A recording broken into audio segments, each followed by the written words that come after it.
Seja bem-vindo ao canal. Inscreve-se, ativa o sininho e prepara o play. Hoje você vai ver como um garoto sem magia pode virar lenda. Vamos nessa. Você está prestes a ouvir uma história cheia de ação, perigos e reviravoltas inesperadas. Prepare-se para conhecer Cor, um garoto sem poderes, mas que viveu momentos dignos de heróis lendários. Tudo começa com a lenda de Fenrir, um monstro de nível S, tão poderoso que poderia destruir sozinho uma cidade inteira.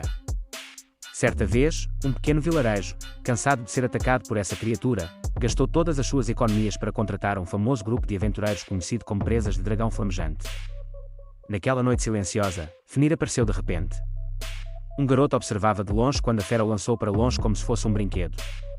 O líder do grupo ordenou que Bandana, a arqueira veloz, agisse imediatamente. Ela lançou seu cabo metálico, tentando prender o monstro, mas Fenrir simplesmente puxou o fio com a boca e a jogou contra uma parede, deixando-a gravemente ferida. A sacerdotisa Marvelfish correu para curá-la, e com isso Bandana conseguiu imobilizar o lobo novamente, abrindo espaço para Gunova, o guerreiro flamejante, acertar um golpe mortal com sua espada de fogo. A batalha terminou em chamas e glória, transformando os Presas de Dragão em heróis locais. Quem narra essa história é justamente o garoto que foi afastado logo no início da luta, Cor. Para ele, essa é uma história incomum, a de um jovem sem poderes, realizando pequenas tarefas no meio de grandes heróis, em uma jornada para salvar o mundo. Após a vitória, o grupo comemorou com um banquete. Mas Gunova, insatisfeito com a comida do vilarejo, mandou Cor preparar algo melhor. Bandana, com um ar irônico, comentou que era bom aproveitarem, já que seria a última vez que comeriam algo feito por ele.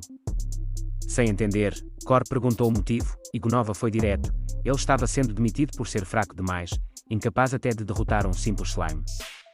Mesmo implorando para ficar, Cor acabou expulso. Com poucas moedas no bolso, pegou carona até a cidade e foi procurar emprego na sede da estação de trabalho Ralo. Lá, passou por uma entrevista, revelando que tinha apenas 15 anos e que já havia trabalhado no grupo de rango SS Presas de Dragão. A funcionária disse que isso contava como um grande ponto no currículo, mas ainda faltava o teste de aptidão. No mundo deles, as aptidões iam do rango G até o lendário SSS, e Cor sonhava com uma grande virada na vida.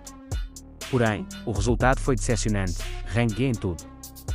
Ainda assim, havia esperança em testar suas habilidades de forja e alquimia, mas o responsável só estaria disponível em uma semana. Como Cor não tinha dinheiro para esperar, aceitaram testá-lo com um saco de areia. Ao levantá-lo, sentiu sua mana sendo drenada, mas conseguiu erguer o peso. Isso foi suficiente para receber uma indicação para um trabalho de reparo de muralhas numa cidade vizinha. Ao chegar, o chefe de obras duvidou da força do garoto, mas por falta de pessoal, deixou-o tentar. Cor trabalhou duro e, em apenas 3 horas, reparou 1/3 da gigantesca muralha oeste. O chefe ficou impressionado, pagou bem mais do que o esperado e o manteve no serviço. Em poucos dias, Cor consertou tudo, mas acabou ficando sem trabalho outra vez. De volta à estação Ralo, ele presenciou uma discussão.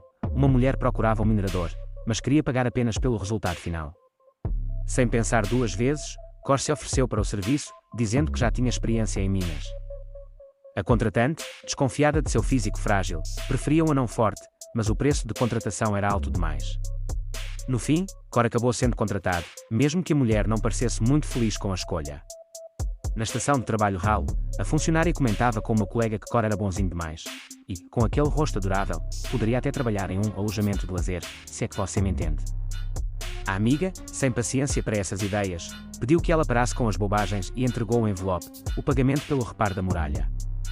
Quando a funcionária viu o valor, 200 moedas de ouro, ficou tão chocada que perdeu o equilíbrio e caiu para trás, tropeçando nos sacos de areia que Cor havia levantado. Mas a colega logo explicou que aquilo não era areia comum, eram sacos especiais usados para medir mana. Eles ficavam mais pesados quanto mais energia mágica alguém possuía, normalmente, nem reagiam a pessoas comuns. Para ativá-los, era preciso ter o nível mágico de um mago da corte. Ao ouvir isso, a atendente ficou intrigada, se até para ela o peso era suportável, como Cor, que parecia frágil, teve tanta dificuldade para erguer. Quem era, afinal, aquele garoto? Enquanto isso, Cor já estava a caminho de um novo trabalho, guiado até uma região isolada, onde só havia uma pequena barraca para ele e sua patroa, Yulisha, dormirem.